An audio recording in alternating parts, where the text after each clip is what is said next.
We want to take a look at something that is happening in Meru County. And this year's Madaraka celebrations will be held in Kinoru Stadium in that county, talking about Meru County.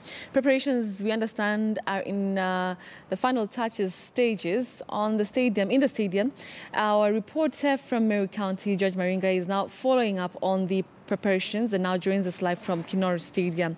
Good morning, George. It's great to see you. So, the county government is already preparing for the Madaraka Day celebrations. Isn't it a bit too early, or there's a lot of work to be done in that particular stadium? Good morning, Betty. Great to talk to you. Well, it may not be too early because this is a stadium that construction began a while back with the previous administration, and when it was slotted to host the Madaraka Day, this year's Madaraka Day celebrations, which will be the 55th to be marked in the country, work needed to be done. It was far off in terms of preparations, and a lot needed to be done. And as we speak, we are, workers are here, just putting the preparations or working hard or in earnest to, ensure that the stadium is in good shape by the time the celebrations are held. But remember, we just crossed into May. Yes, it may be too early, but for the engineers here and those we are speaking to, they tell us actually time may not be so much on their side. That's why they are trying to, be in a hurry to achieve what is needed for hosting of the celebrations. Remember, Betty, the previous Madaraka Day celebrations that were the 54th were held at Kabirini Stadium in Meru County. And now the Meru County will be privileged to host this year's celebrations, which are the 55th, whereby Kenya marks itself, the 55th year since it gained self-rule.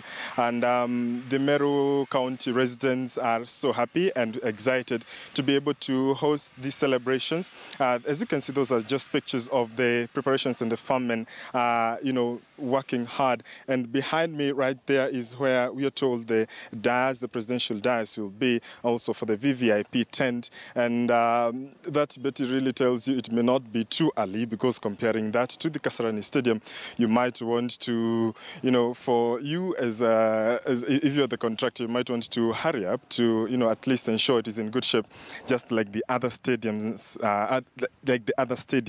such as the Nyayo Stadium and the Kasarani Stadium as well. Now, Betty, we have witnessed over the past few weeks, since last week, preparations have been in top gear. We have also witnessed military presence here in Meru, and as we speak, we do have the KDF officers, I think, manning the stadium in preparations for the event. We have also, in the past week, up to until yesterday, we did have the jets that usually do the fly past flying around, a clear indication that they could also be rehearsing in preparation for the event. And just to give us a perspective of how the preparations are ongoing, I will speak to the site engineer who will, give us a brief and an update of how, things are going. Thank you very much for joining us. If you could come to this side. Thank you very much for joining us on KTNU. Tell us your name, please.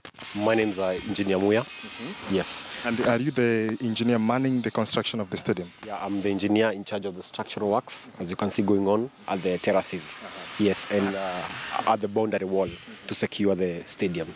Okay. People actually has asked, isn't it too early to begin working on the stadium and these preparations? I think we are right on track. We are 90% done with most of works with the boundary wall. We're also almost done with the VIP pavilion. So we are very positive that we are on the right track. Okay. And the weather is favorable.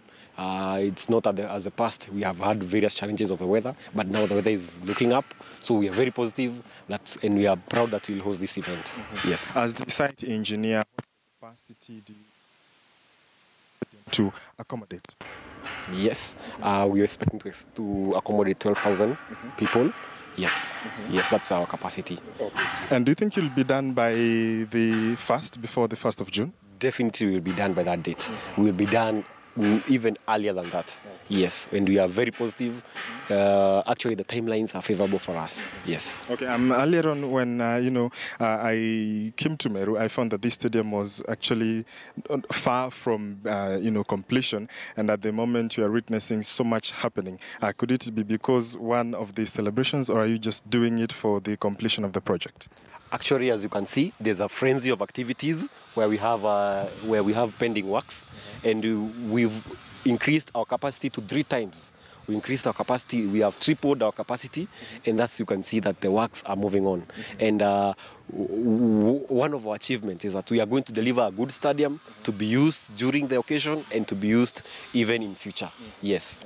Okay. Thank you very much, Betty. That was just the site engineer giving us a perspective, and thank you very much. And telling us how far they are done. As you have heard, he has rightly put it that they are 90% done, and they have tripled the workforce and the taskman, to complete the stadium and construction.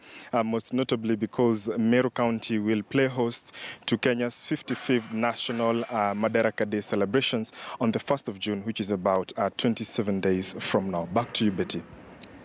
All right, George, maybe just before I let you go, what is the county government saying about maybe the expectations economically? You remember that just a few days ago, we had the devolution conference in Kakamega. And of course, this had huge economic impacts on the government, on the county at large. Of course, it had an influx of delegates, many people who came. This one is just going to be a day, but are we expecting any economic input, especially that, you'll be having an influx of guests from other places coming there for that day? Absolutely, Betty. The county government is, if I could call it, excited to be able to play host to this big event. And having spoken to them, especially through the governor himself, Governor Kinoru Murungi, he expressed his, desire to be able to host people. And they say it will be an opportunity for Meru County to, grow economically due to the influx of the number of people they expect to host here. We also spoke to a number of hotels, which tell us that they have already started receiving bookings as early as last month. Betty, that clearly shows you that business and economic development will be experienced on that day and after the celebrations. Of note to mention is that it is expected that after, of course, the president will be here. After that, on the 2nd and on the 3rd, it is expected that the cabinet secretary Peter Munya will have his homecoming ceremony in Meru. So it will be a flurry of activity, and due to, as you have rightly put it there, economic development and businesses and entrepreneurs. We have seen actually people establishing some shops just outside the stadium in lieu of the event. That clearly shows you that they are ready and willing and excited to play host to these national celebrations. Betty. All right, George Maringa, thank you for that. Indeed, there is a lot of work that needs to be done as the county prepares for the Madaraka Day celebrations. George Maringa.